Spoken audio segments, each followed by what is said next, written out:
Why have I decided to wear a cardigan when it is 29 degrees outside? Hello everyone, welcome back to my channel, or if you're new, welcome. I apologize in advance. I have not uploaded in a while, yes, I know.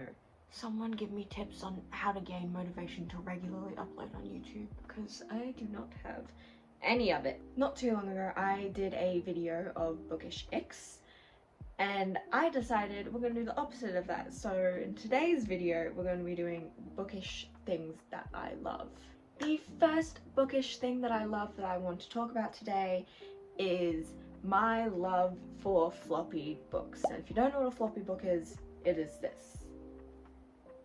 It's self-explanatory. It's a floppy book. And if you don't know floppy books, you're just like, Nix, that's just a regular book. This compared to this, one is a lot more bendy. I love floppy books because it basically means that I'm able to hold a book completely open and the spine not crack. Now, a lot of people have issues with cracking spines, and I personally don't like it either. However, I'm not going to read a book awkwardly rather than just not crack the spine. It means I love it. It means I'm into the book, you know? So this one can fold completely open. I really struggled there. Can fold completely open and the spine is still straight, which I love. I don't know what, it's pleasing to me. Versus a non-floppy book, which you can tell the spine has already bent, and if I were to open it, it would just bend more and crack. And I have not read this book yet, and I just cracked it open just for this video.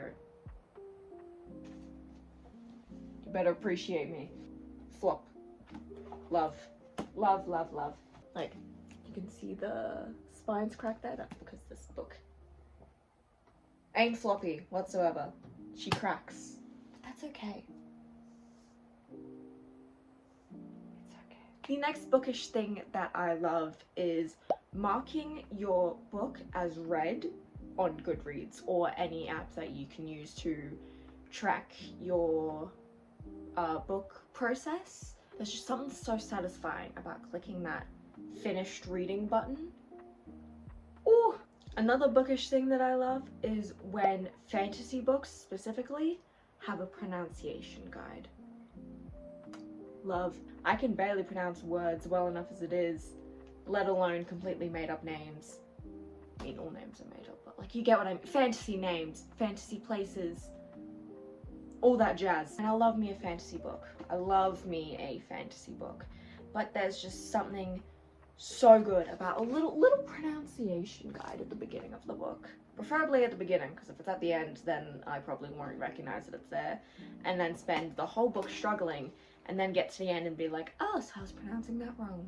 I love going to bookstores, or really any place that has a book section or sells any books at all. It's like I'm in my own freaking wonderland. It is amazing. Just surrounded by a bunch of new worlds that I have not yet dove into, I don't know. And whoever's at that bookstore with me, you deserve a medal for putting up with me. Especially when I point out all the books I have, all the books I've read, all the books I want to read. It is just, I've read that one, oh, I have that one, but I haven't read it yet. Oh, I've heard not so great things about that one, but I want to read it anyway. I have that one. Dude, I didn't ask. Going on, say, TikTok or Instagram or even Pinterest and just seeing pictures, videos of other people's bookshelves is so satisfying, and I'm just in love. And it also helps with getting ideas for your own bookshelf, and I absolutely love it. It is so, it's just a nice little crumb of serotonin when I see other people's bookshelves. It is mwah, magic. And along with that, I love seeing bookshelf organization videos. It is so satisfying, even if they're not talking and they're just like, it's a cute little 15-second video of all the books being placed.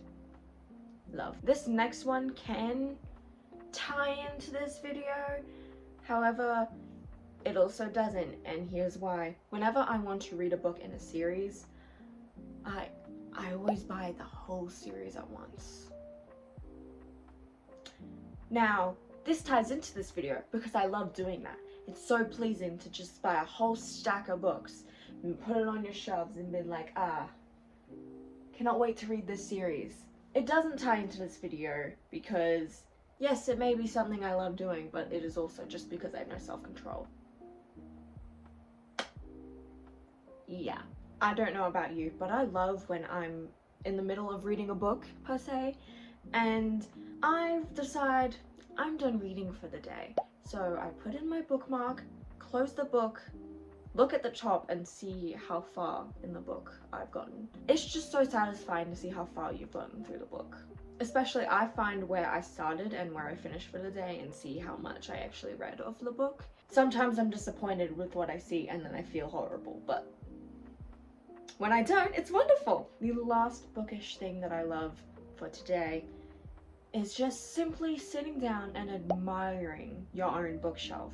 Just seeing all the books you've read, the books you're excited to read, your little decor, you know, it's lovely. For example, I have this shelf right here, love, and I have this little dragon. This is Abraxas, I don't know how to say his name. I need a pronunciation guide. It's so funny. Just the little things. Admiring. Can that car fucking shut up? It's so cute. It's adorable. It adds so much. Especially if you've just gone book shopping or you received your books in the mail and you're placing it on your shelf. Love. That is all the bookish things that I love for now that I could think of, that I could remember.